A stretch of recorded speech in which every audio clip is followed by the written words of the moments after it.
Hello, everyone. My name is Samalit Hogan with the Massachusetts Small Business Development Center Network.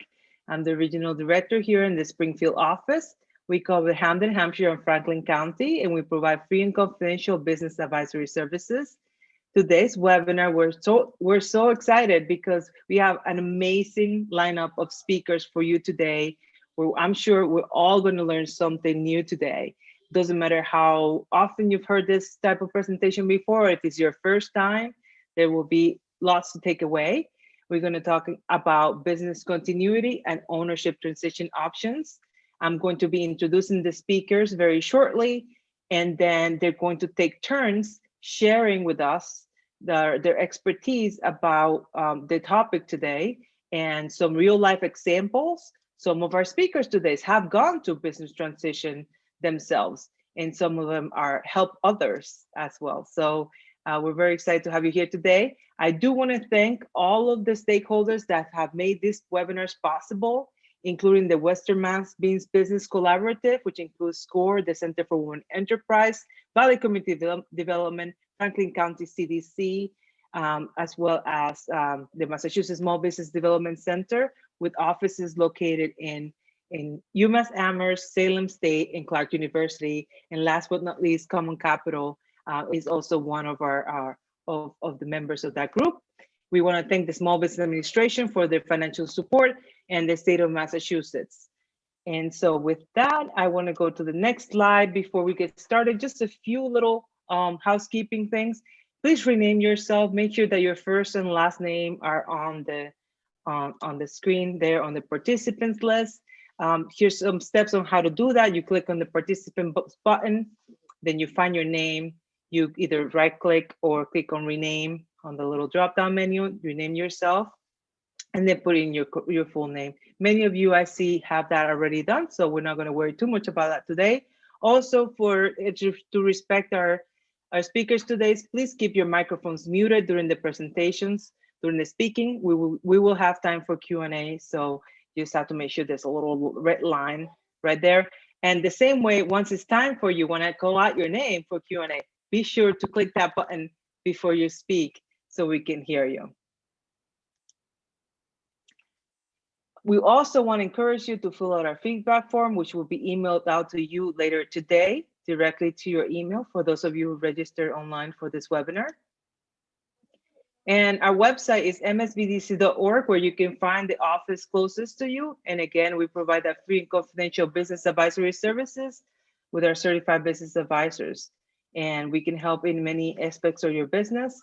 And the first step is to fill out our request for counseling form if you'd like to have an appointment with one of our business advisors. And that form is available online. So without further delay, I want to introduce today's speakers. First, we'll have Michael Van speak to us. He's the president of the Van Group. He has more than 20 years of strategic consulting and transactional advisory experience. Michael is very passionate about second stage companies and focuses his efforts on helping owners obtain their value objectives by creating framework for continuity and scalability within their organizations. His areas of expertise include strategic facilitation, succession transition planning, and mergers and acquisitions. He serves as a trusted advisor to the owners of companies who value his practical and personable approach and his ability to simplify complex business issues into an actionable plan. After Michael, we'll hear from Brenda. Brenda Krause is Senior Online Marketing Specialist for BizBySell.com. BizBySell is the internet's largest and most heavily trafficked business for sale marketplace, with more businesses for sale listings, more unique users, and more search activity than any other service. BizBySell currently has over 65,000 businesses for sale listings advertised in more than 36 million website visits annually. BizBySell also has one of the largest databases of sale comparables for recently sold businesses and one of the industry's leading franchise directories. After Brenda, we'll hear from Fred Rose. Fred Rose is co-founder of the Wellspring Cooperative Corporation. which is a community-based cooperative development organization with a mission to create a network of worker-owned companies in inner city Springfield, Massachusetts. And they provide on-the-job training, employment, and wealth creation opportunities for low-income and unemployed residents of the city. After Fred, we'll hear from Allison Curtis. She's Senior Social Enterprise Consultant for the ICA Group Cooperative Development Team. Since 1977, the ICA Group has applied expert analysis, results-based planning, and collaborative management approach to start and grow worker cooperatives, democratic ESOPs, which we'll learn about today. So if you know what ESOPs is what they call it, and we'll learn about that today, and other social purpose ventures. I believe their offices are located in Northampton, Massachusetts, which is not in the bio, but I wanted to add that because they're local. So last but not least, we're going to hear about John Abrams and Deirdre today. John Abrams is founder and CEO of South Mountain Company. It's a 46-year-old integrated architecture, engineering, building, and solar company committed to triple bottom line business practices and regional community engagement. South Mountain has been a worker cooperative for 34 years. It is a high-scoring B Corp and was one of the first beneficial corporations in Massachusetts, which I'm sure we'll learn about today as well, what that means. His writings include his book, Companies We Keep. His writing includes his book, Companies We Keep, Employee Ownership and the Business of Community and Place, which was published in 2008. He blogs, and I'll put the link of the blog in the chat in a little bit. And Deirdre Bohan is also with the South Mountain Company. She's the COO, the Chief Operating Officer, and will transition to CEO when John retires in December 2022.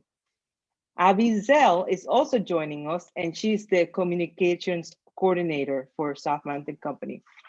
Welcome, everyone. I know this is a lot to start with, but I wanted to make sure you all knew who are the wonderful speakers we'll hear about today, and pay lots of attention. Make sure you have a pen and paper, and we'll get started with Michael. Michael, welcome. Can you tell us about what are the options for business owners in terms of transitioning their business ownership? What are the exit plans? What are those options in general? So there's realistically three options for an owner to transition. One is to sell it, one is to retain it, and the third is to liquidate it.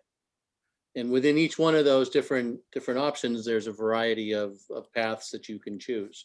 So on a sale, you could certainly sell it internally, or you can sell it externally. And if you get into the retention side for your family and continuity, there's a wide variety of estate planning pieces that you can put into place to affect that continuity from generation to generation. And then with a liquidation, it's really a question of, are you liquidating today or a specific date certain or event certain time? Right. And so which one of those transition options would you say is the easiest? Let's start with that. I don't know if liquidation at some levels is probably the easiest because you're just making a decision to wind down, but that has complexities as well. I think, depending on the circumstances of the company, they all have their unique challenges that you have to deal with. Like a sale, which is what I think a lot of business owners start with, that concept that I'm going to take this asset that I've built and sell it, would seem really straightforward. You just go out to the market and you find a buyer and hope that they match. But the reality is that selling a lot of businesses is very challenging to do, because you're really kind of looking for that needle in the haystack, that one person or organization that's looking to buy the type of company that you have has the resources to do it, and is generally within the geographic footprint of what you're looking for. So that has some unique challenges. And then an internal sale has a whole host of other challenges. If you're looking at just a pure traditional sale to an employee or a couple of employees who are going to buy it versus an ESOP or a cooperative, that type of overall employee ownership model. For folks who are looking to plan for for the future in terms of selling their company, what are some of the things they should be doing now or continue to do in anticipation of being able to put their business for sale? So there's a pretty, we utilize a pretty comprehensive planning process that starts with even a pre-planning stage, which is just to start to think about what is it that you want to accomplish? Why do you want a transition plan? Understanding when that might be. We always say an outcome of a successful transition plan is knowing who you're going to sell to, when it's going to occur, and the approximate value that you're going to achieve from it. And so having some clarity as to what you want for that outcome is a good starting point to deal with the planning process. And there's obviously a whole host of other issues that you need to think through, such as, well, what am I going to do once I exit? Or are there family issues that we're going to need to deal with that I want to start to think through on this process? The financial side, do I have enough money, if I exit the ownership of the company to fund retirement or the next stage of my life? Right.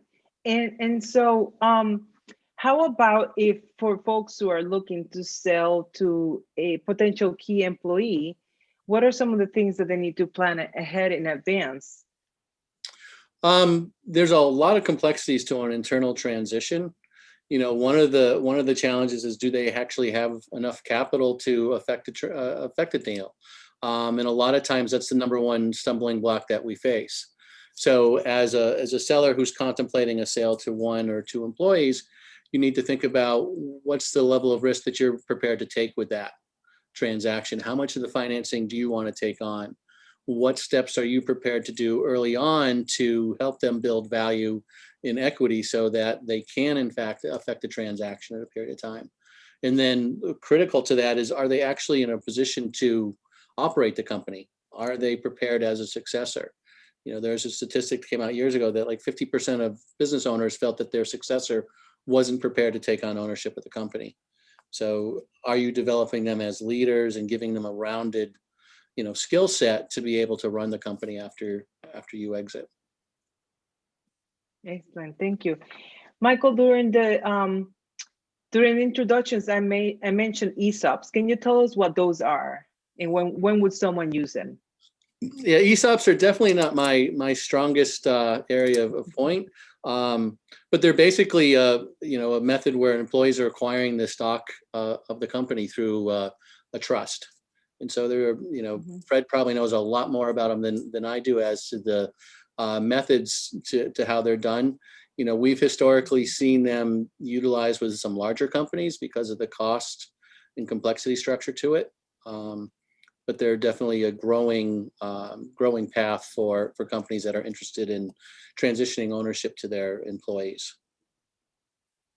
Right. Can you give us examples? I know you work with a lot of family-owned business here in the Valley. We know we have a lot of family-owned businesses.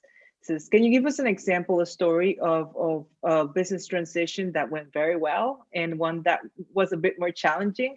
What was the challenging part? What was the, that kind of held things up so people can learn from? Sure. I think when they've been successful and when we've seen good transitions is when there's been a clear understanding of the parties on their objectives and that they're aligned as to what they're willing to do. So we always say there's no such thing as a win-win. A good deal is when everyone walks away just a little bit unhappy.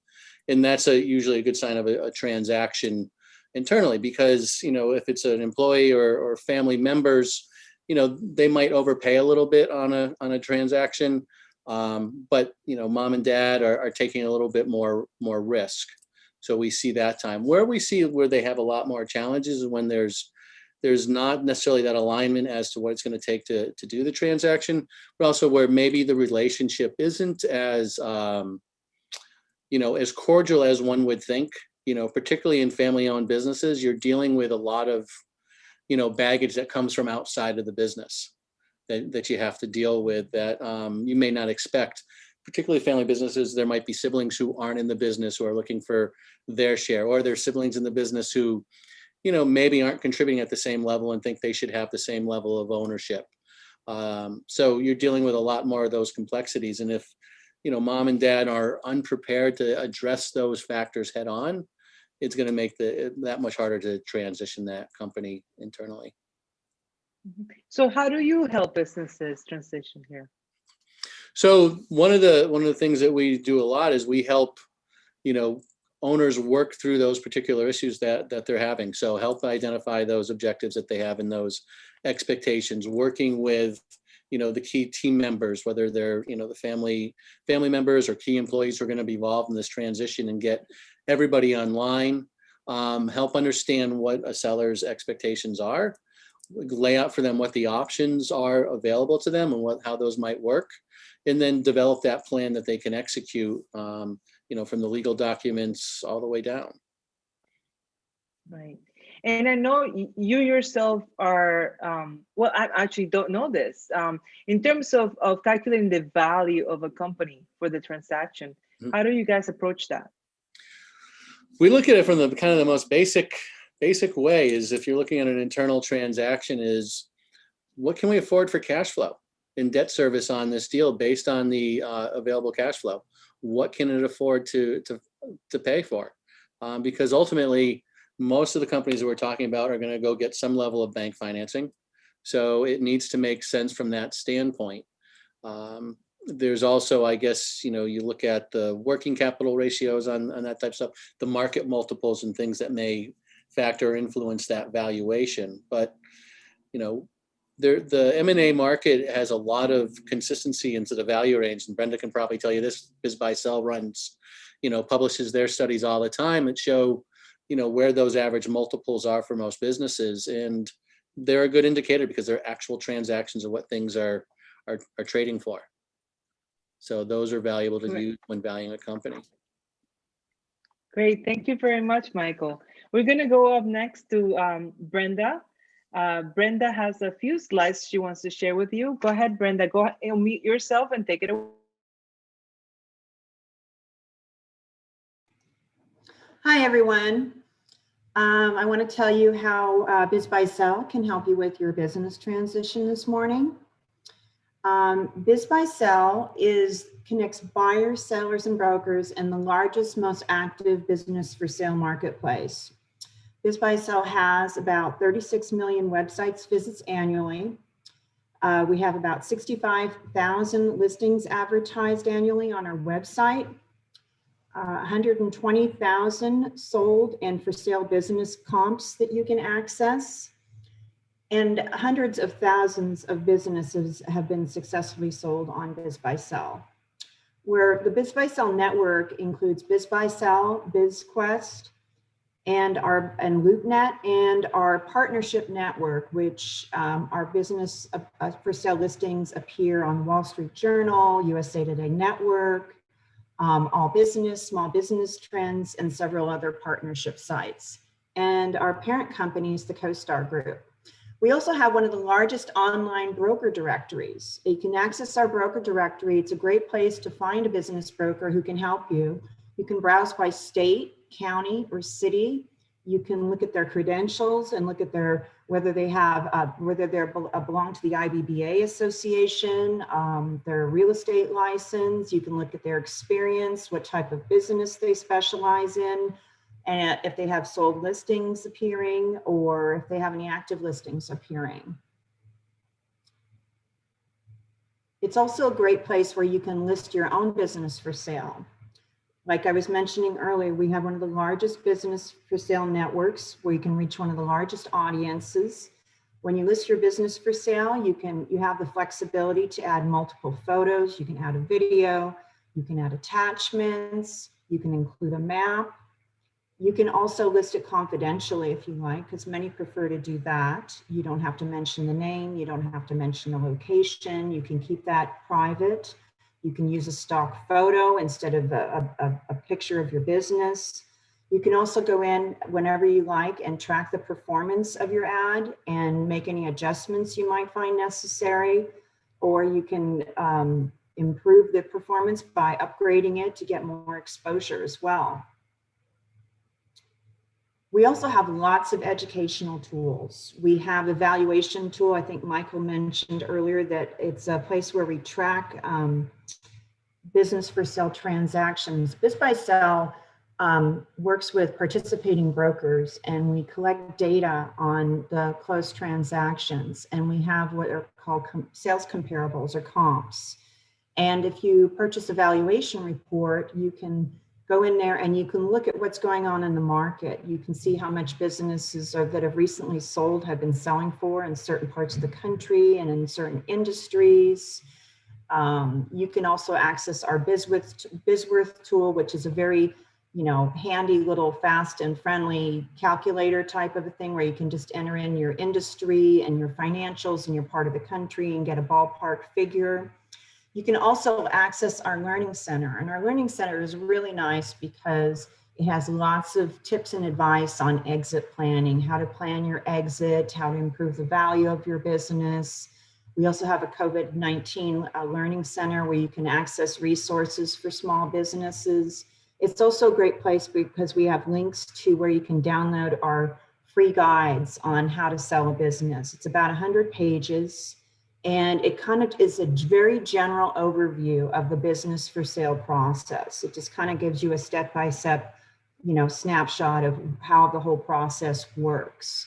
And we also have a free guide on buying a business. You can just download a PDF for free and it just takes a second.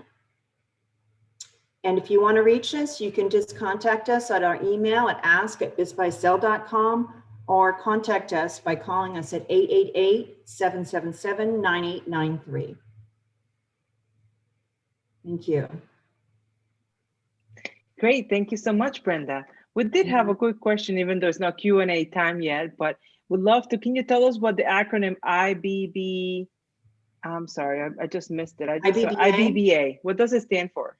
That's International Business Brokers Association. And maybe Michael knows, is familiar with it too, I'm assuming. And Yes. A lot of brokers belong to it. It's kind of where they go to get certified, they take classes, they learn about how to become a better business broker. And it's kind of like I think it's the largest association in the United States for business brokers to belong to. I Yes. think Michael wanted to add I something. say, yeah, I'm a member of it, so it's. Are you? Okay, good. I wasn't sure. You could probably add to what I just said. No, I mean, you nailed it pretty well. One of the things they do is in conjunction with M&A Source and Pepperdine is run an annual or quarterly market survey of what's going on in transactions, and it's pretty comprehensive, detailed information, not just here's what sold, but about leverage multiples and time to market and all those types of things. So it's a great. Yeah, it's a pretty sophisticated group to belong to. Yeah. All right. So Brenda, what can someone expect? Someone that's signing up for your service. What is the process? If they want to list a business for sale? Well, yes. What would you recommend that they have prepared before they go out and say, oh, I want to sell my business? Okay, well, as Michael mentioned earlier, there's a lot of pre-planning involved in exit strategy. They would probably want to think about what their outcome is, what their expectations are. It also depends on whether they're trying to sell an existing business or an asset sale.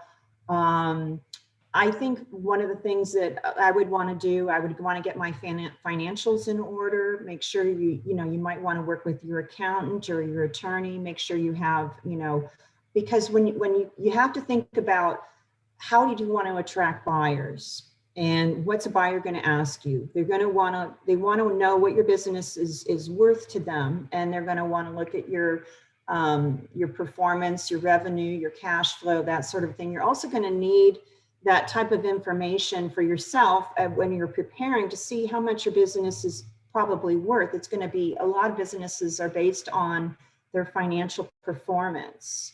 And if you get an idea of what it's looking at right now, there's different things you can do to increase the value of your business. If you think you'd want to get more money for it, you might want to do something to bring your sales up. There's a lot of different things. We have some great articles on how to increase the value of your business and how to improve it so you can get a better price for it on the market. Great. Thank you very much. Thank you very much, Brenda. Next up, we're going to hear from Fred. Fred Rose, would you mind unmuting yourself and tell us about Wellspring Cooperative Corporation? What is it? How did it get started? What do you guys do? Yeah, thanks. Yeah, so Wellspring is a community-based organization in Springfield. Our mission is to create a network of worker-owned co-ops in the city that will provide job opportunities and job training and also wealth creation opportunities because workers as owners of companies share in the company profits, and really building wealth is a key part of moving ahead economically, as business owners know, and really trying to spread that wealth more broadly as a way to try to bring up the broader community economically. So that's our broad mission, and why we see co-ops as kind of a key strategy for community development. What does it really mean to be worker owned? I mean, what does it really mean? So all the workers own a portion of the business, like a percentage of it? Yeah, I mean, the principle of worker ownership is sort of one worker, one vote. And I guess we're talking some about ESOPs, employee stock ownership plans, which are different, right? Where workers, buy into a share of a business through a trust, and then, can get assets. That's more like a community benefits plan where workers are not necessarily involved in managing a company. Whereas in a cooperative, the company is actually sold to the workers, and the workers are both owners of the company and also managing the company on a kind of one person, one vote basis. So that's we're focused on worker co-ops, and ESOPs are another alternative for businesses who are thinking about selling to their workers.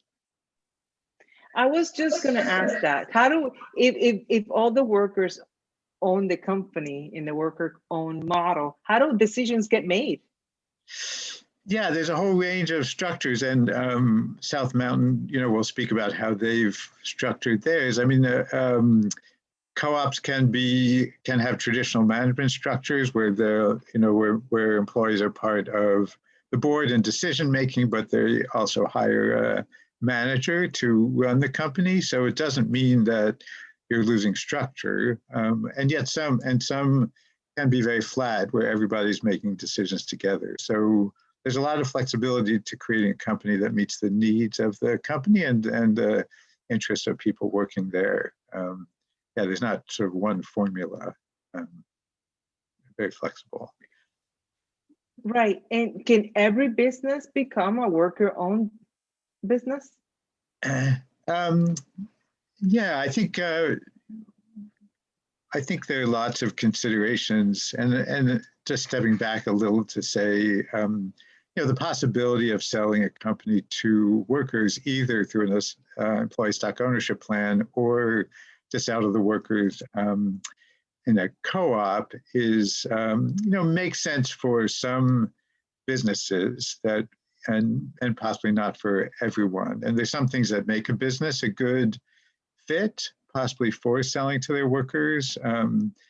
Certainly having a stable workforce is key, especially a workforce that may be long-term, where people have experience working in a business. So if you're a business that has a transient workforce, if you're a restaurant where people have moved in and out quickly, that's a difficult situation. So I think long-term workforce is pretty critical. Building trust, where there's some trust between the owner and workers is key, right? I think it's a complicated process where both the owner, I think, and the workers have a stake in the outcome, right? A stake in the continuity of the company. And if people have that in mind, a sort of a shared sense of mission and also a shared sense of mutual interest, right? That both the owner wants to get their assets out, but that it needs to be a viable company moving forward. So, and I think critical that people get technical assistance and support through all the same things that any business goes through in terms of doing evaluation of the company, and deciding how to finance it. Those are the same things any business thinks about. And then there's the added piece of it: do the workers want to buy it, right? Is it something that they want to take on? So that's a big other questions. They want to do it, and then I think then there's their whole process of building themselves as an ownership group, right? That start to think of themselves as owners rather than employees. And so, yeah, so I think there's a number of factors that need to be in place to make it a good fit for selling to workers. Right, so it's not a matter of the industry or the business type. It's more about the factors that you talked about, the workforce, whether it's stable or transient, what are some of the outcomes that you're looking for, and getting the right technical assistance and help to make sure that you have as smooth of a transition as possible. With that, can you give us a few examples of some worker-owned businesses here that I know you work with? Right? There's a couple that you yourself have been involved with. Yeah, well, we've been involved in some piece of it. And actually, we've partnered in the ICA Group, and Allison will speak to this too. I think, there's multiple pieces to the puzzle. And one is really doing the sort of financial planning and valuation and all that. And ICA is really extremely skilled at that. And I think we've been more involved with supporting a workforce, right, and changing the culture of the company so that people, make that shift to thinking of themselves as owners and thinking through what are the bylaws, how do you want to govern yourself, those kinds of pieces. So we've been involved in that kind of piece of it. So I think we've, looked at some companies, and we've had some partnerships with ICA in that kind of way. Yeah, can you tell us specifically? I know Wellspring Harvest is one of the co-ops that you've been involved with. Can you tell us about them? So Wellspring Harvest is a greenhouse that we did the business plan and started from scratch. A little different than sort of a conversion, but a company that I think it's helpful in the community to have examples. I did, I think I had a recent conversation with Downtown Sounds, which is a company in Northampton that recently transitioned to being a cooperative. They're a music store that's been around since 1976, and the owner was retiring. And in 2019, they became a cooperative. And, I think they have their story is a bit about some of the challenges and some of the real benefits of making this transition. The owner wanted to leave fairly quickly. They had to make decisions pretty fast. The workers did a capital campaign to raise the money that they needed for the company. And so building the financing was pretty important. They were musicians who had never, done financial planning before. So they had to learn the whole financial side and all that, and how to run meetings. But I think when they tell about the story, it's been, really transformational for them because they have sort of a joint sense of ownership. They sort of have built, what they say is kind of a collaborative culture. They feel like people come into the music store and they understand that now there's kind of a shared community culture there. And even through COVID, they've been able to keep the business profitable. So I think the joint ownership has made the company more resilient. We're able to manage the ups and downs of changes in the economy, and they've kept the company pretty profitable, which has been impressive. So I think that it's a success story with lots of challenges along the way. Great, thank you. Thank you. Can I add one other piece? Oh, I'm sorry, go ahead, Fred. I did want to say one of the reasons that companies are looking at selling to their workers is really some of the challenges of finding buyers, right? And the statistics are that maybe 20% of companies find someone to buy their company, which means that there are many companies who don't find buyers out there. And for many owners, 3/4 of owners see selling their company as a key way for them to pay for their retirement. So pretty important. So I think there's a lot of motivation, especially given the huge pool, the sort of baby boomer generation that's now retiring.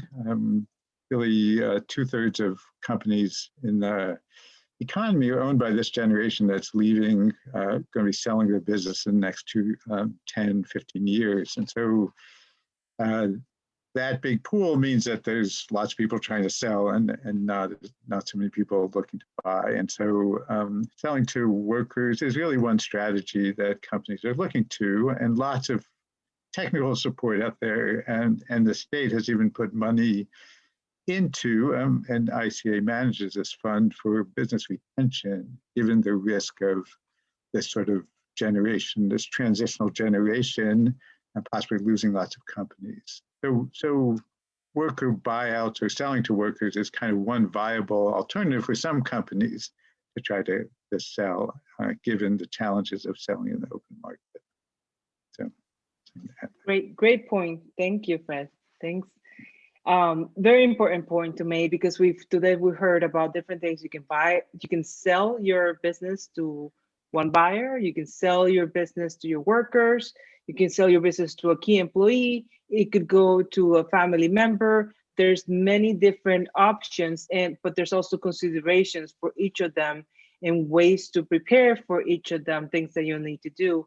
And it sounds like it's something that you shouldn't, correct me if I'm wrong, I'm hearing you all say, from a business owner considering, how I'm going to, doing some succession planning, how I'm going to eventually get out of the way of my business and continue to grow and go on after me. I can't do this alone. I really should be reaching out to folks who are professionals who've been working with this and who can advise me on what I need to do in order to all the different things that I should consider as I go through this process. So with that, I'm going to invite Allison to join us. Allison, thank you for joining us today. Yeah, thanks for having me. Great. So Allison from the ICA Group. So tell us about, so I did a quick little intro on the bio, but tell us more about, again, remind us what your group does and how you help folks that are looking to transition ownership of their business. Absolutely, yes. So the ICA Group is a nonprofit consultancy group. We're based out of Western Massachusetts, but we work with companies all across the country. So our primary offices are in Northampton, so that's where I'm located. And we provide consulting services primarily to business owners who are considering selling their businesses to their employees. The primary models that we work with and that we help these owners kind of navigate and better understand are ESOPs and worker co-ops. So yeah, we do a lot of work with business owners, not only understanding whether or not their goals will be met through those types of transitions, personal and financial goals, and business goals, but also doing a lot of feasibility analysis and understanding how how a business could transition into a worker cooperative or an ESOP, into an employee-owned model, both financially and operationally. So yeah, we've had the luck of interacting with many different types of businesses across industries and across geographies.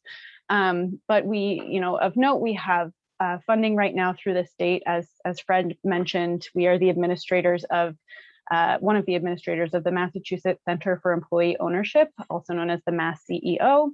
And we, through that state funding, are able to provide free business services to business owners who are considering these options. We do some kind of pro bono feasibility work with businesses to see if this option could work to help meet their goals.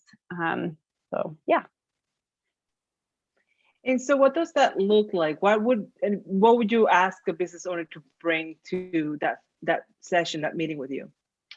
Yeah, that's a great question. I think, the first step in our work is always better understanding a business owner's goals as they kind of figure out what's next. That term goals is pretty vague in general, but I think it means different things for different owners.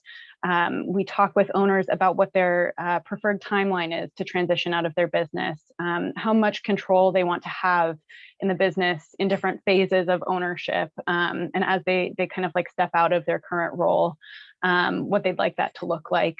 We talk with them about what their financial needs are. Yeah, as Fred mentioned, for so many of the owners that we work with, their business is their greatest asset, right? So it's a huge part of how they're envisioning their retirement is understanding what happens next with their business.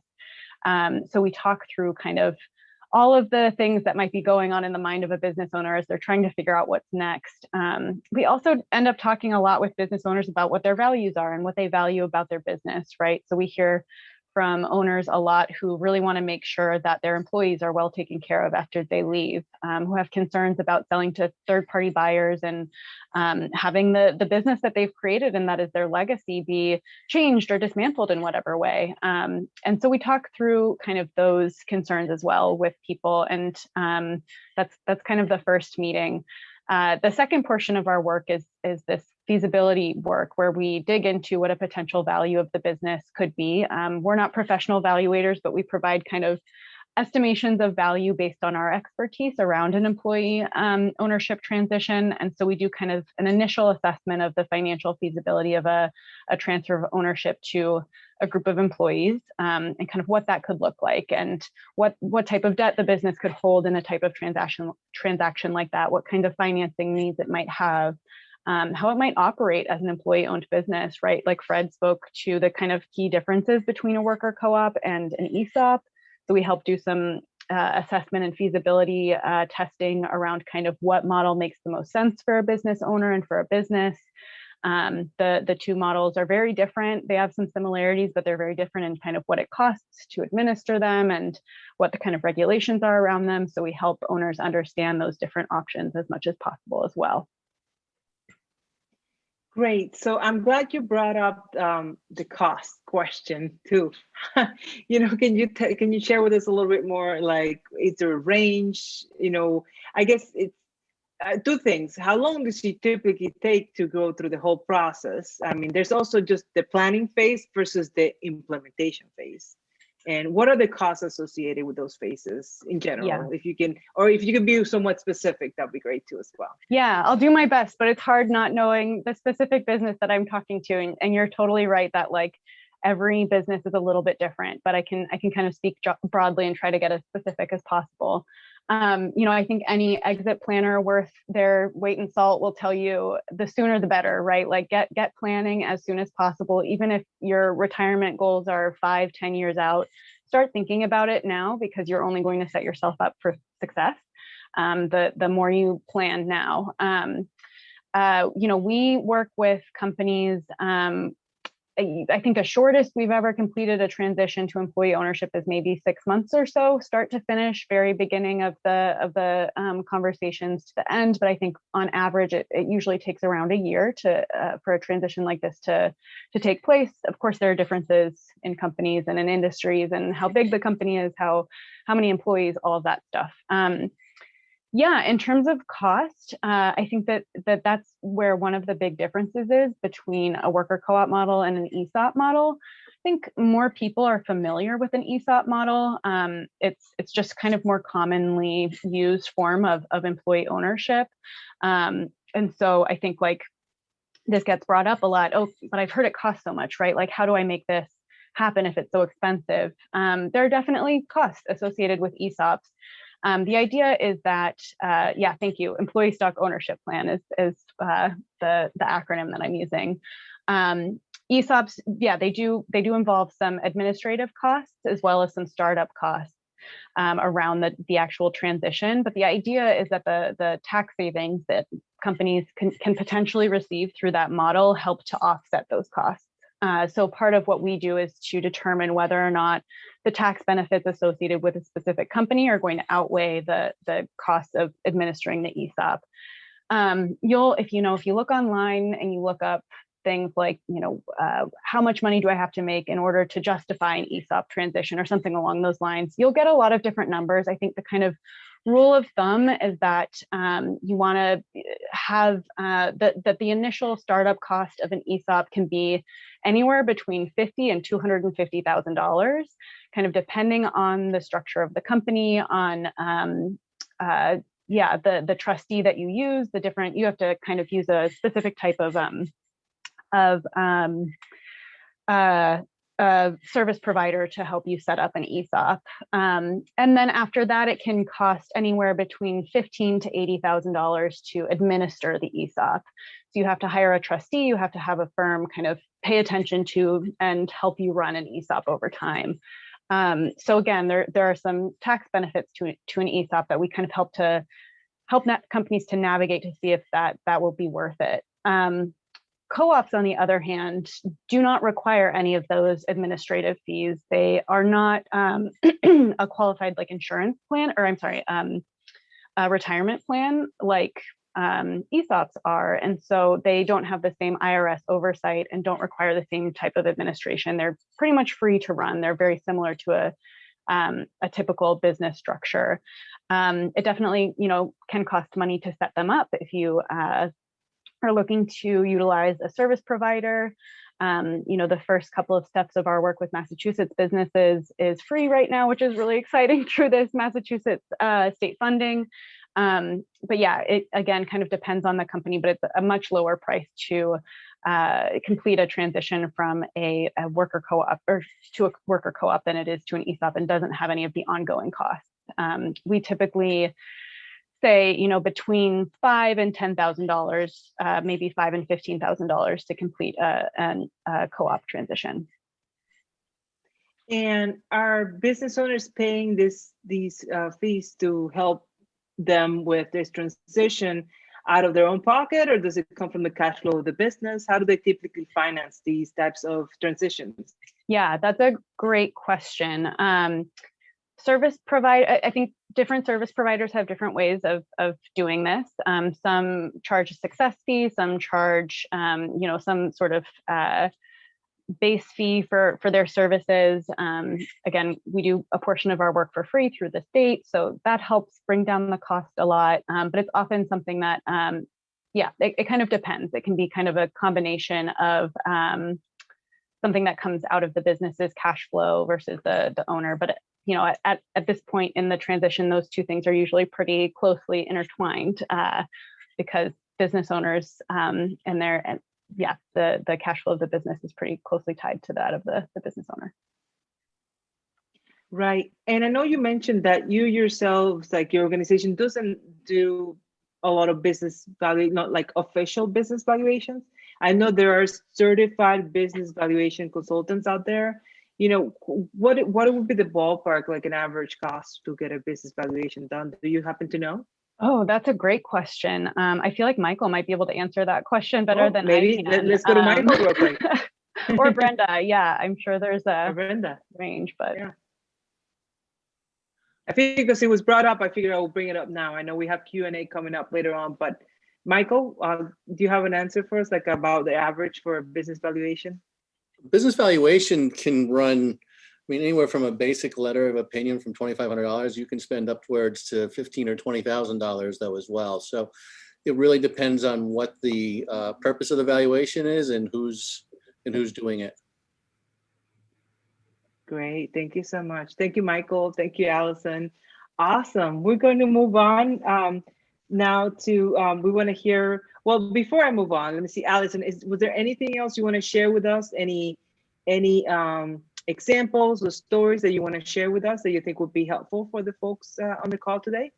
I think John Abrams is going to do a really fantastic job of sharing South Mountain Company's story. A few like local businesses that we can point to in the area that have transitioned successfully through help from ICA Group that I can just kind of point out are Paragus IT out in Hadley, Ewing Controls, which is out in Greenfield. They're an engineering firm.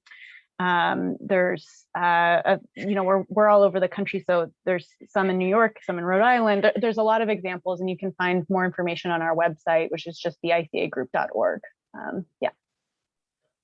Great, thank you. If you don't mind to take a quick moment, you can copy and paste that link on the chat. That will be great. So next up, we have John Abrams, which is founder and CEO of South Mountain Company. And John, welcome. Thank you for joining us. Gonna make sure you're unmuted. I'm looking over here. Go ahead. You should have a button that helps you unmute yourself so you can join us. So nice to be here. Thanks for having us. Thank you. Thank you. Welcome. So tell us, so you have a pretty, you are a living example of a company that transitioned into being a worker owned. So tell us about that. Well, you know, we've had two major transitions in our 46-year history. And the first one happened 34 years ago. The second one's in progress today. And that first one was the transition from a sole proprietorship to a worker co-op. The second is the current transition from our first generation leadership to second generation leadership. And Deirdre will tell you more about that. But originally, when we were a seat of the pants, small company, very familial, but hardly democratic, two of my longtime employees came to me and they said, you know, we don't want to start our own business, which is the usual model, go off. We want to stay here for our careers, but we need more of a stake. We need, we can't just have an hourly wage forever. So we started to think together about what to do, and it would have been an easy matter to make them partners, but we thought, well, if we're successful at what we do, this will come up over and over again over time. And we started looking at other models. The worker co-op was not widely known at all, but ICA was in existence, and that I think you started in 1977, something like that, and you weren't there, Allison. But there was an attorney there named Peter Pitagoff, and he helped us do this conversion. And we used the Mondragon cooperatives in the Basque region of Spain as the model, because there weren't many models in this country at that time. So we did this transition. There were 11 employees at the time. There are 40 employees now. We set this very long vetting period to ownership of 5 years, which is unusual in the co-op world. It's usually 1 year, 2 years, 3 years. But it's amazing. It's really stood the test of time. It's worked so well that the owners of South Mountain have resisted attempts to reduce, which have come up over time, several times. And now we've codified this path to ownership. Deirdre and Abby, our communication coordinator, have worked really hard to make a path that takes new employees along this 5 years so that they experience every part of the business and how it works and how it functions as they get toward ownership. So that conversion to a co-op was a significant hinge point in the history of the company. It really changed everything. I can't say we knew what we were doing, but hindsight allows us to see that it really changed the company in dramatic ways, and I would say has been responsible for whatever modest successes we've had. So now we're deeply engaged in this transition to second generation leadership, and at the end of the year of next year, 2022, I will retire, cease to be an owner. Deirdre will become CEO in a first among equals leadership team with our 4 department directors. So she'll tell you about that, and I will do a brief wrap up when she's done. Deirdre? Hi. Okay. So as John mentioned, I'm currently the COO, and I've been at South Mountain for about 25 years. I started in my late 20s. I answered an ad in the newspaper. I started as the bookkeeper. I became the interior designer, then the COO, and transitioning to be the CEO at the end of next year. So as John mentioned, we have this cooperative. John has been the leader, the founder for years. It was kind of inconceivable to all of us that he'll actually be leaving. And so it was all very unreal until he kind of fixed on a retirement date range. It wasn't a specific day necessarily. It's here's when I would like the cooperative to be ready for me to leave. And that gave us the opportunity to start working in that direction. And we had a real time frame, some deadlines that we wanted to meet. So that was a way to get us kind of kick-started on the second transition. The first thing that he and I did was we interviewed several friends and colleagues of like-minded organizations that had undergone leadership transitions. One of them that's familiar to everybody is King Arthur Flour, also an employee-owned company. They moved from a single founder leader to, over time, to co-CEOs. We also talked to Gardner Supply and to Praxis Consulting, which is another good resource for employee ownership consulting. And so we wrote up a lot of notes, thought about it, thought we'd go with the co-CEO model. And then we sat on it for maybe a year. Wasn't clear to us, but we then, about 2 years ago, we said, okay, when we return from Christmas vacation, we're gonna each think about it and we're gonna come up with what we think the plan should be. So I went away to Christmas vacation, I thought about it and I had no plan. How would co-CEOs work? So just a little bit of background, and this goes back to kind of what Fred was saying. We have a traditional management structure, but a worker-owned cooperative governance structure. So we're a hierarchical organization in terms of management. It's John, it's me, and then we have a level of department directors, and there are 4 of them. One of them runs our finance and admin, one runs construction, one does energy technology, and one does architecture and engineering.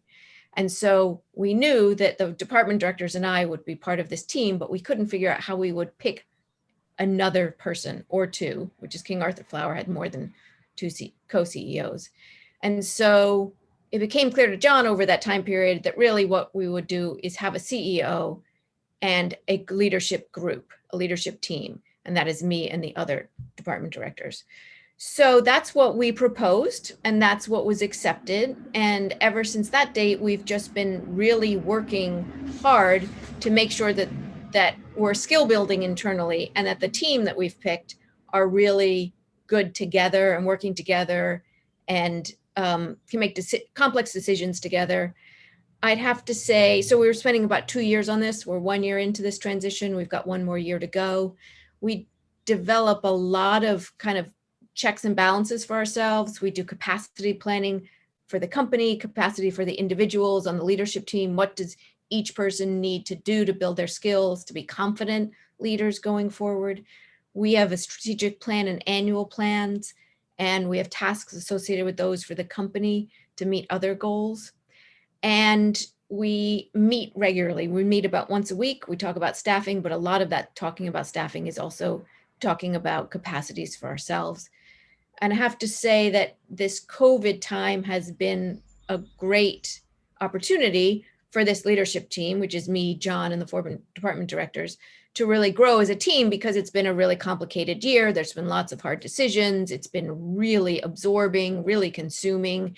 And we're finding that in a lot of things, we know how to work together. And that's been just a great, coming out of COVID, that's a great relief. We can see, okay, well, we have a lot to learn, but we can make this happen together. And we also know that this model is going to serve us well in the future, because John was a founding CEO. I won't be around for that long. And we're going to need another CEO in 10 to 15 years. And because of our worker ownership model, we're pretty sure that that next CEO and leadership team is already one of our co-owners. And so we hire specifically for ownership potential, ownership interest, and then leadership. So going back to John, he can wrap it up for us.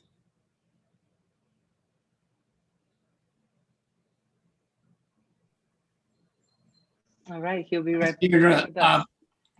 you know, I think the biggest lesson of all that we've learned is that, and I think Allison mentioned this, that if for sole proprietorships and partnerships which see employee ownership as the path to long-term stability in a democratic workplace and want to move in that direction, or just as an exit strategy, transition now. It's never too early, and there are immense benefits that derive from early transitions. So as founder and leader, I was 38 years old when we transitioned. In most companies, the succession to employee ownership, it happens late in the career of the founder, just like Fred mentioned with Downtown Sounds. And so these companies are grappling with issues of both ownership and leadership at the same time. In our case, we began our second generation planning with the ownership structure not only fully in place, but it was tried and tested over time. So we only needed to deal with leadership. And that's what we're dealing with now. And I gotta say, that's enough to do. We're grateful to be able to do this in the context of our solid ownership structure. So do it now. And it's been a remarkable journey going through this second transition with this group of people that are so completely values aligned, that work well with each other. And it feels to me like, number one, when I leave this company, I think it's going to be in the best shape it's ever been in and ready to propel to greater places even. But also it feels like it's a very interesting time because many of the early people were my age and they've retired over the last 10 years. I think 6 people have retired who collectively represent about 150 years of employment and ownership. And they have been replaced by young, dedicated, passionate, new people who are going to be the future leadership. So it's a very exciting transition to see and to imagine, as Deirdre said, the next transition and maybe even the one after that. So we are happy to answer any questions, and thanks to all of you. This has been great. Yes, thank you, John. Thank you to all the speakers today. At this time, I'd like to open it for Q&A. For those of you who are watching as participants, there is a Q&A button at the bottom of your screen. You can click on that and type in your question. You could also type it right on the chat, or you can raise your hand and I can go ahead and give you a chance to unmute yourself to ask your questions. So you have all those different choices. And let's see here. I wanted to add one thing, Samir. So we have an employee ownership toolkit on our website that is a much more detailed version of our transition and advice for others. And we will post on here how you find that. Great, thank you, John. And that's a good point, because I was going to ask Allison. I believe Allison and Wellspring, you guys have been putting together more comprehensive programs, educational programs, right? To educate people about the transition to being worker owned. Yeah, we have all sorts of resources online, and we do presentations fairly regularly and are happy to meet with folks one-on-one anytime. So yeah. Excellent. And Brenda from BizBySell, she mentioned there's a couple of books that they have available on their website for free: Guide to Selling a Business, Guide to Buying a Business. Correct. And so those are free resources there on BizBySell. And I do have a question for Brenda. Brenda, what is the, so now I know we've been talking a lot about worker owned and the transition options and everything like that. I did have a question from a client, a business owner. They were wondering what would be the cost of listing their business for sale, and what are some of the fees that are associated for that? Well, to post a listing for sale on BizBySell, it starts at $59.95 a month. Okay, and if you sign up for a listing, it includes a valuation tool, so you can run a valuation report. So that's included in the price. If someone wants to do that, they can do it for. We have 3-month plans. We have 6-month plans. We encourage people to get their learn about how to write a listing. We have some resources on our Learning Center. There's a nice little video on there. There's a few articles on preparing your listing. If you think that you're at that point where you do want to list your business for sale, I encourage you to learn about what you should include in your listing and how to write a really good listing and what will attract buyers. types of photos you want to put, types of descriptions, types of attachments. If you're worried about confidentiality, we have a nice little article about that and how you can protect the confidentiality of your business.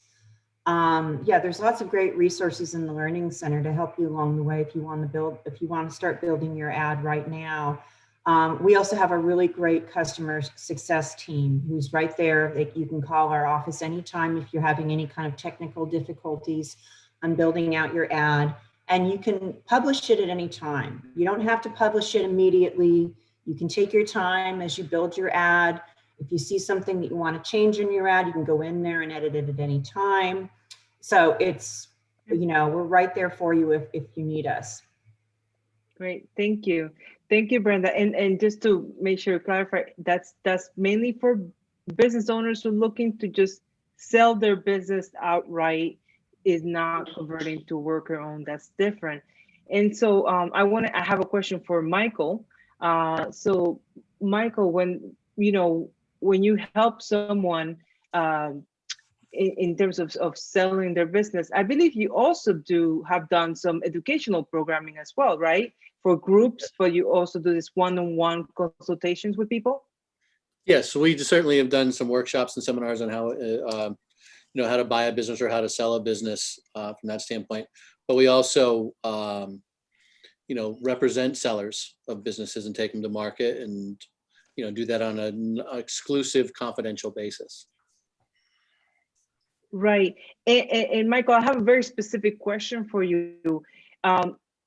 Sometimes business owners just want to sell their business and be done with it, but sometimes they want to make sure it's okay, like the business is going to be going on. So I think this goes to the point that John was mentioning earlier. If you're doing both the business ownership transition and leadership transition at the same time, there could be things that go wrong in between them. And I think for a buyer, if I'm buying a business, there are things that I don't know about, and I want to get to know my team better and everything like that. So the seller, how often does this seller usually stick around, and what does that look like? It varies. We see it sometimes a couple weeks to a year is a pretty typical time frame on an ownership transition. Remember, when the business is being sold, unless it's being sold to private equity or someone like that, that buyer is buying the job. They're buying out the position of the owner and taking on that role. So they want them to stick around to be able to obtain some of that knowledge, but usually they want them gone pretty quickly so they can make their own mark on the company and start to be in that position. It can be challenging when a former owner is still there, because the employees may still look to them, and it can be an undermining experience. Right, thank you for that. Sure. Allison, I have a question for you. So you spoke about businesses selling to employees. What if your business does not have employees? Who would be able to buy it? Do you work with those type of businesses as well? Yeah, it's a question we get very often. And unfortunately, in order to be eligible to become a worker owner, you have to or a worker cooperative, you have to have at least 3 employee owners. So we work with small businesses, but only small businesses that have at least a handful of employees to sell to. So yeah, I think your other options for selling might need to come from Michael's expertise rather than my own. But we're happy to make referrals to other providers of exit planning services for those who don't have employees to sell to. Can I raise another alternative to that, Samalit? Go ahead. So we had this experience at Wellspring. We have an upholstery shop that we built inside of an existing upholstery shop. So we partnered with an existing owner who didn't have many employees. He didn't really have a succession plan, but so we built kind of a co-op within his workshop, and he trained up our workers. And then as he retires, we were going to buy the business from him. So it kind of was building a co-op inside an existing company. And something that we'd like to work with companies. If you don't have workers, but you have an existing company and this possibility of building sort of a transitional company within, it's another option. And so how did that actually work? Those employees, how they I'm losing my connection here, but ownership transition? I think I missed, somehow my connection wasn't good. Can you hear me? Yeah. Yes, I can hear you now. No problem. I'll repeat the question. So how was that ownership transition funded with that particular example that you gave about the upholstery? Who paid for the transition? How do you help them out? So my organization actually did the development work. So it wasn't outside funding. It was we're a community development corporation. So our mission is to create businesses. And so we created the business, ourselves, and then it became a kind of a transitional business. Okay, great, thank you. And there's a question for ICA here. Does ICA still make available copies of the book Putting Democracy to Work by Frank Adams? I guess the question is for Allison. I don't, that's a good question. We had a few in our office before I left a year and a half ago, but I can't tell you exactly if there are any left and where they might be. But happy to lend them out to folks when we have access to our office again. It's a great book. I'm sure you can find it. Okay. And I apologize. So there's someone here named Admin. They did not have a chance to rename themselves apparently, but they have a question. Go ahead and ask your question. They've had some good questions. Go ahead. You have to unmute yourself in order to ask your question. Go ahead. Oh, we're not hearing them. So it doesn't look like the microphone is working there. So we're going to move on to another question here. Let's see. If you wouldn't mind just typing your question then, since we cannot hear you. We still have a few, like another 13 minutes here on the clock for the Q&A. So, oh, what was the title of the book? That's the question that Susan is asking. I will find it out here in the Q&A. It was Putting Democracy to Work by Frank Adams. Putting Democracy to Work by Frank Adams is the name of the book that was recommended. Any other books or any other resources you guys, to the folks in the panel, that you would recommend for folks who are exploring, they own their business or they're looking to grow it and eventually they want to retire? What are some of the other resources you would recommend? Anyone can go, or the panel. Oh, I was just going to say, no, I mean, I as I mentioned earlier, you can go to BizBySell.com and download our free guide to selling your small business. As I mentioned earlier, just a reminder, it's very easy. It just takes a couple clicks of a button. Okay, and then I did post the blog for John, John's blog. I did post a link to John's blog, and he does have a book. John, reminds us what the name of your book is? Allison put it up there, The Company We Keep, and really the more recent version of that is Companies We Keep. And I'll write it. Okay, excellent. All right, let's see if there's any other questions in the chat. This is your opportunity. We have all of these expertise, all of these speakers here. Please don't be shy. Go ahead and type your questions. I know I have here, let's see, it's Anita. You're still around here. Anita Eliason, she's from my office. Anita, you have a couple of clients, and without mentioning any names, who have been, thinking about transitioning and what are their options. Any examples you can speak to us about? Yes, can you hear me, Sam? Yeah, and Yes. I'm sorry, my video's off for some reason. Anyway, yes, and the biggest, I think, surprise to them has been how long it takes to prepare yourself to sell, especially in the areas of financing where people are shoring up their books, they're getting their records, and we're trying to explain to them that it's kind of like turning over a notebook, right, to the next owner, to think about formalizing their business as though they're going to franchise it in a way so that someone has operational efficiencies in place as well. And I learned a lot about this from Michael as well when he did a seminar at the CDC a while back. And that's my question to Michael. If people come to you more prepared to sell, is that a different cost of engaging a business broker than if someone kind of comes and says, can you do everything? How does that work? No, because really there's two aspects to an engagement. One is a consulting engagement, which is the preparing a company for work, and that's typically on an hourly rate structure. Then there's the success fee component about it once you take it to market and successfully get it sold. So they're really separate engagements for the most part. Okay, got it. Great. Thank you, Nita. Great questions. Great questions all around. And so in the last few minutes we have left, what I like to do is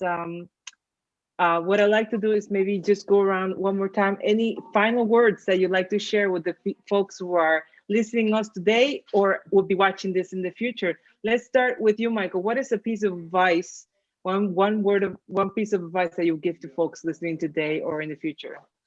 I think, and it's been some of the common theme here today, is start early. You know, it's never too early to think about your exit. And the other thing I would say is always have a contingency plan, you know, because you can have a thought process on where an exit's going to go, but, you know, that proverbial bus, you know, may come out of somewhere and change things drastically for you. So having a contingency plan on how the business is going to operate before you get your transition done is really valuable. Great, thank you. How about you, Brenda? I would totally agree with what Michael was saying. From our perspective, also somebody who thinks that they do want to have, they are at that point where they might want to list their business fairly soon. Think about it from a buyer's perspective and what a buyer might want to ask you, what they might want to know, what value you can offer a buyer. They always want to know what the future potential of the business is. You know, is something that they want to put their investment in. And also think about if you were attracting a buyer, a lot of buyers like to think about, you might find it easier to sell the business if you look at the different ways in which a buyer can finance the purchase of the business. There's a lot of really good incentives right now. The CARES Act from last year actually got extended for the SBA debt relief program. And you probably know a lot about that in your office, I'm sure. It's a great program for taking out an SBA 7A loan. And the P&I is, it's a forgivable plan right now. I think it's 6 months of free P&I. But that program is going to expire pretty soon, either before the funding runs out or by September, I believe. So those are good incentives to attract buyers. So that's probably what I would want to add. All right, thank you. And so next, Fred, any final words, any words of advice for the folks listening? Yeah, I would just say communities have a lot at stake in the health of businesses in their community and can be real partners in this work. You know, we've done a number of things. We've done for creative financing, we've done public offerings to raise funds and capital for businesses. We've worked with community-based finance institutions in addition to traditional banks, and in addition to the kind of resources that the state's providing. But I think that seeing the community as a partner in your business transition, it's a, you know, I think there's some real shared interest there. So to encourage that sort of broader sense of mission. Great, thank you. How about you, Allison?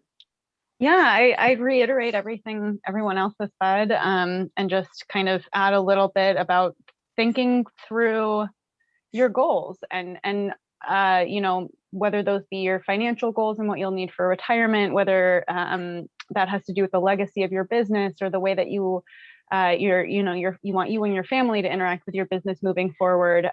Just spend some time reflecting and thinking about what it is, what goals you'd like to meet. And yeah, I also just wanted to like quickly point out that Fred brought up a really great aspect of this process that I think kind of we didn't get to because there's never enough time, but just that, yeah, there are financing opportunities for employee ownership that are not necessarily available for other exit planning options that we are also happy to talk with folks about. So I'll just add that in at the very end. So yeah. Right, and we didn't talk about seller financing. We didn't talk about any of that, but we'll have to do a follow-up on specifically financing for the ownership transitions. And so next up, John, if you could share with us a few words. I would say to anybody that's thinking about selling their business to their employees, think hard about it from the perspective of your employees. Is this a business that you would want to buy? So making a business that really is strong, professional, transparent, that people can understand what they're getting and make it appealing to your employees, make it something that you would want to own yourself. Great, thank you. And Deidre, anything else would you like to do the honors of giving the last one to send us off here? Sure. I'm just follow up on, I think, some of the things that Fred said and that John said. I think hiring, start even earlier. When you're hiring, think about if these are people that you want to share your business with and then sell to. So think about the long term when you're hiring, and try and collect a group of people that are going to get along, that are going to want to move the business forward together. Excellent. Well, thank you very much, everyone. I certainly learned a lot today just from listening to you. It validated a lot of information that I already knew, but also I learned some new things. I hope all of you who watched today or are watching this recorded webinar get something great out of it. Feel free to contact any of our speakers. I'm sure they'll be more than happy to share with you some of their expertise and knowledge. Thank you for joining us today. Thank you to all of our speakers. It's wonderful to have you here with us today. Thank you for offering your time. It's very kind of you to spend this time with us this afternoon. Have a wonderful week and a great year, and we'll see you again soon in the future. Have a great afternoon. Thank you. Thanks. Bye-bye. Be well. All right.